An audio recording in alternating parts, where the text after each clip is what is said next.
Math plus 1 présente les quantificateurs, saison 4, épisode 2. Ce sont des cours de mathématiques niveau Bac plus 1. Nous sommes toujours dans la partie raisonnement et ensemble. Dans le premier épisode, nous avons parlé de la logique. Nous parlerons dans le troisième épisode des raisonnements, comme le raisonnement par disjonction de cas ou le raisonnement par récurrence. Notre second épisode est consacré aux quantificateurs. Les quantificateurs, il existe, et quels que soient. Comment les utiliser? Qu'est-ce qu'ils signifient vraiment? Est-ce qu'il y a des pièges? Que se passe-t-il s'il y a deux quantificateurs?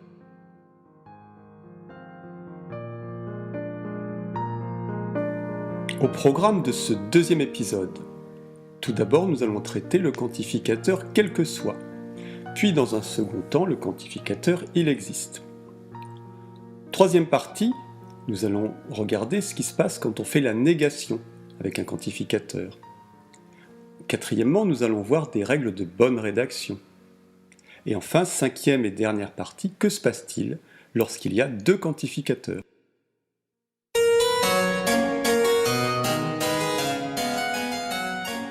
Première partie, le quantificateur quel que soit. Quel que soit x appartenant à A, P de x. Alors il est recommandé, lorsque on s'exprime en français, d'essayer de traduire de manière claire une phrase mathématique.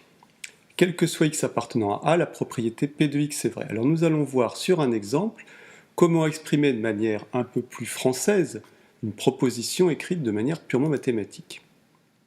Voici cette proposition. Si je la lis de manière mathématique, quel que soit x appartenant à R, x carré est supérieur ou égal à 0.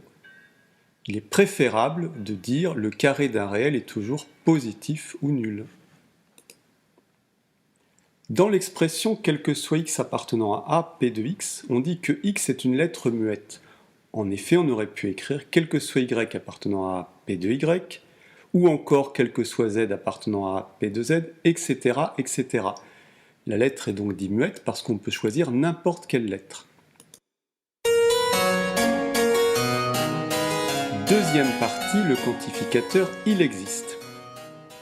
Il existe x appartenant à A tel que P de x. Donc il existe un élément de A pour lequel la proposition P de x est vraie. Nous avons plusieurs syntaxes possibles. On peut utiliser virgule, point virgule ou la barre verticale. Dans tous les cas, ce symbole se lira tel que. Il existe x appartenant à A tel que P de x. Voyons maintenant le pseudo-quantificateur il existe un et un seul. Il existe un et un seul x appartenant à A tel que P de x. Donc là, c'est un quantificateur, on parle plus exactement d'un pseudo-quantificateur qui restreint notre x à l'unicité. Il n'y a qu'un seul élément de A tel que P de x est vrai. Voyons un exemple. Quel que soit y appartenant à R, il existe un et un seul x appartenant à A tel que y égale f de x. Et bien ça, c'est la définition d'une fonction bijective sur laquelle nous reviendrons dans une vidéo ultérieure. Troisième partie, négation avec un quantificateur. Que se passe-t-il lorsque l'on fait la négation de la proposition quel que soit x appartenant à A, P de x? Eh bien, la négation de cette proposition, c'est il existe x appartenant à A tel que non P de x. L'effet de la négation est double. Le quantificateur quel que soit devient il existe, et la proposition P de x est remplacée par non P de x.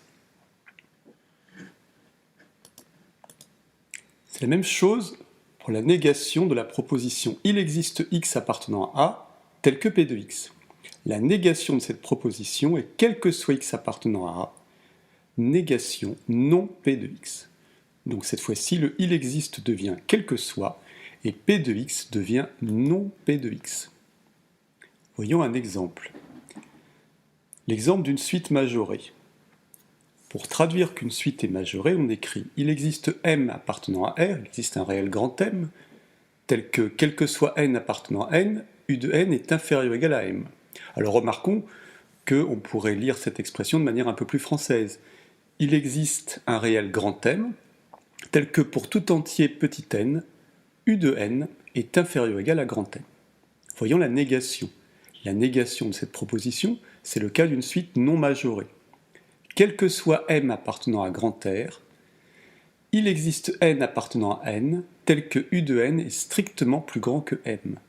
Traduit en français, pour tout réel grand M, on trouvera toujours un rang n à partir duquel un sera plus grand que le réel grand M. Quatrième partie, nous allons voir des règles de bonne rédaction. Il est vivement recommandé de ne pas placer les quantificateurs dans des phrases écrites en français. Et surtout, et là le programme insiste là-dessus, les quantificateurs ne doivent pas être utilisés comme abréviation. Donc attention, quand vous rédigez un devoir de mathématiques, un DS, il ne faut pas utiliser les quantificateurs comme abréviation. Voyons maintenant le style que l'on doit aborder lorsque l'on démontre une proposition de la forme quel que soit x appartenant à A, P de x. Dans la rédaction, on va écrire soit x un élément sous-entendu quelconque de A, et on continue. Alors il n'est pas obligatoire d'écrire quelconque, mais c'est sous-entendu. Donc pour démontrer une proposition du type quel que soit, on commence la rédaction par soit x un élément de, sous-entendu quelconque, de l'ensemble considéré. Exemple. Soit démontrer quel que soit x appartenant à R, P de x. On écrira soit x un réel, sous-entendu quelconque, et on continue la démonstration. Que se passe-t-il maintenant pour démontrer une proposition de la forme il existe x appartenant à tel que P de x? Et bien là, dans certaines situations, on écrira posons x égale une certaine valeur, et on démontrera que P de x est vrai pour cette valeur. Ça, c'est le cas où on connaît la valeur de x a priori, mais ce n'est pas toujours le cas. Il y a des situations dans lesquelles on veut faire cette démonstration, mais on ne connaît pas et on ne connaîtra pas la valeur de x. Dans ce cas, on utilisera en général un théorème qui nous assure l'existence de cette valeur. Cette démarche est dite non constructive au sens où on va démontrer une existence sans donner, sans construire effectivement cette valeur. Cette situation, vous l'avez remarqué, elle est fréquente en terminale, où on utilise très souvent le théorème des valeurs intermédiaires. D'après le théorème des valeurs intermédiaires, alors bien sûr après avoir vérifié que les hypothèses étaient bien remplies, l'équation f de x égale 0 admet une unique solution, etc., etc. Cinquième et dernière partie, que se passe-t-il s'il y a deux quantificateurs? Lorsque nous avons affaire à une expression du type quel que soit x appartenant à A, il existe y appartenant à B tel que P de xy, et que y dépend de x, il est préférable d'écrire quel que soit x appartenant à A, il existe y indice x appartenant à B tel que P de xy. Ça permet, quand on fait la démonstration, de se souvenir que y dépend de x. C'est l'exemple classique de la limite d'une suite.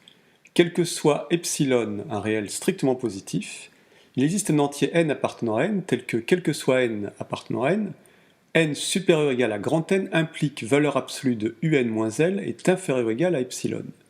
Il est préférable d'écrire la dépendance, d'écrire explicitement la dépendance de n par rapport à epsilon, et donc d'écrire quel que soit epsilon strictement positif, un réel, il existe un rang n epsilon entier, à partir duquel, pour tout entier n, si n est supérieur ou égal à n de epsilon, alors u de n moins L en valeur absolue est inférieur ou égal à epsilon.